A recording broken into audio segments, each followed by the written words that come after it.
सम्मान्य सभामुख महोदय, millennium challenge corporation MCC आज राष्ट्रिय विवाद र छलफलको विषय बनेको छ।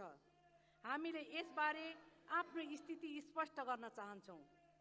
एमसीसी नेपालको राष्ट्रियता, सार्वभौमिकता, असंलग्न परराष्ट्र नीति, राष्ट्रिय स्वाभिमान र बृहत राष्ट्रिय हितका विरुद्ध छ। त्यसकारण यसलाई अस्वीकार गरेर जानुपर्छ। अस्वीकार गर्नको निम्ति हाम्रो स्पष्ट र दृढ मत पनि त्यही छ।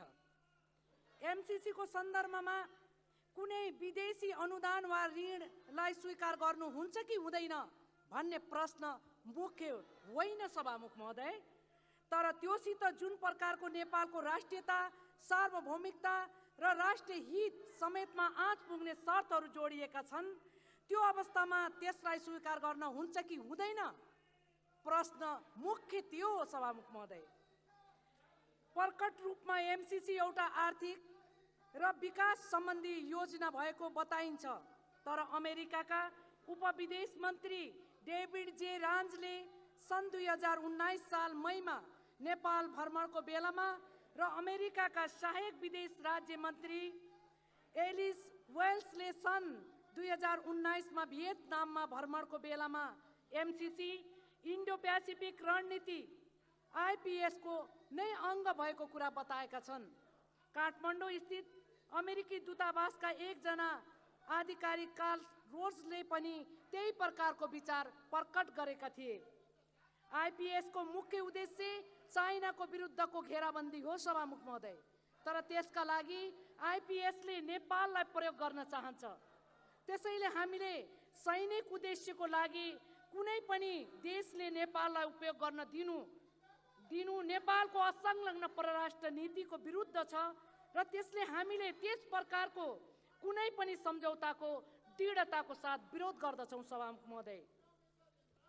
दफा 5.1 को 3 नम्बरमा वर्तमान वा भविष्यमा लागू हुने प्रचलित कानुन वा संयुक्त राज्य अमेरिकाको सरकारको नीति उल्लङ्घन गरेमा र नम्बर 4 मा संयुक्त राष्ट्र अमेरिकाको राष्ट्रिय सुरक्षा हित विपरीतका क्रियाकलापमा संलग्न भएमा त्यो सम्झौता निलम्बन वा समाप्त हुने कुरा बताइएको छ।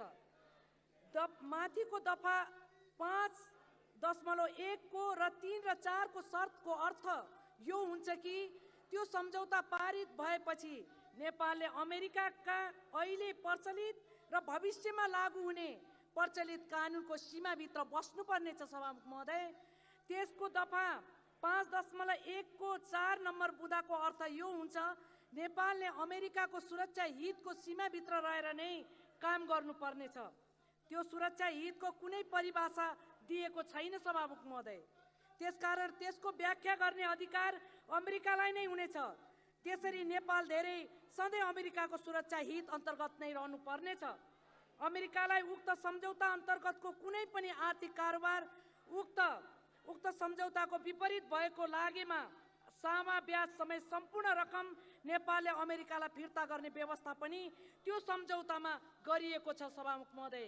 एमसीसी को सम्झौताको दफा 5.3 को ख मा अन्य जुनसुकै व्यवस्था गरिएको वा अन्य व्यवस्था हेर्ने गरी अन्य कुनै सम्झौता गरिएको भए तापनि त्यसका कतिपय दफाहरू 2.7, 2.8, 3.2, 3.7, 3.8, 5.2, 5.3, 5.4 तथा 6.4 अन्तर्गतका जिम्मेवारीहरू त्यो सम्झौता निलम्बन वा समाप्ति भए पनि नेपालले पालन गर्नुपर्नेछ।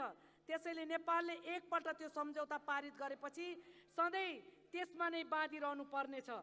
दफा 7.1 मा प्रस्तुत सम्झौता लागू भए पश्चात प्रस्तुत सम्झौता र नेपालको राष्ट्रिय कानुन बाज्यमा प्रस्तुत सम्झौता लागू हुनेछ भनेर लेखिएको छ सभामुख महोदय। उक्त भनाइबाट उक्त सम्झौता नेपालको कानुनभन्दा माथि राखेको कुरा प्रष्ट छ। कानुनको अर्थ संविधान पनि हुन्छ, त्यसरी त्यो सम्झौता नेपालको संविधानभन्दा पनि माथि भएको कुरा प्रष्ट छ। त्यो सम्झौतालाई नेपालको कानुनभन्दा माथि राखिएको हुनाले त्यसलाई नेपालको सरकारले मात्र निर्णय गरेर प्राप्त भएन। त्यसैले त्यो सम्झौतालाई संसदद्वारा नै पारित गर्ने व्यवस्था गरिएको छ। त्यो सम्झौतालाई संसदले पारित गर्नु देशको लागि अत्यन्त गम्भीर र खतरनाक हुने कुरा प्रष्ट छ। त्यसैले नेकाको त्यो सरकार, त्यो बेलाको सरकार र कर्मचारीहरूले पनि त्यसलाई संसदद्वारा पारित गर्ने अमेरिकी सुझावलाई स्वीकार गर्न तयार भएनन्। पछि ओली सरकारद्वारा नै त्यो सम्झौतालाई संसदद्वारा पारित गर्ने अमेरिकाको सुझावलाई स्वीकार गरिएको कुरा सञ्चार माध्यमद्वारा खुलेको छ। सभामुख महोदय, अमेरिकाले चीनको हौवा खडा गरेर एमसीसीलाई पारित नगरेमा अमेरिका नेपाल प्रतिको अहिलेसम्मको नीतिमा पुनर्विचार गर्ने कुरा बताएको छ।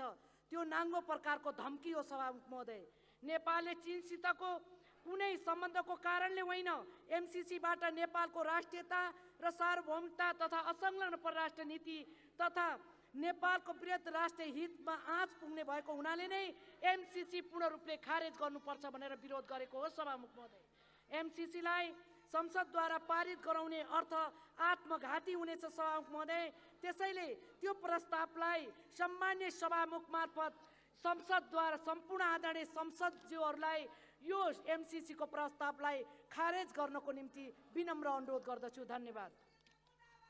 माननीय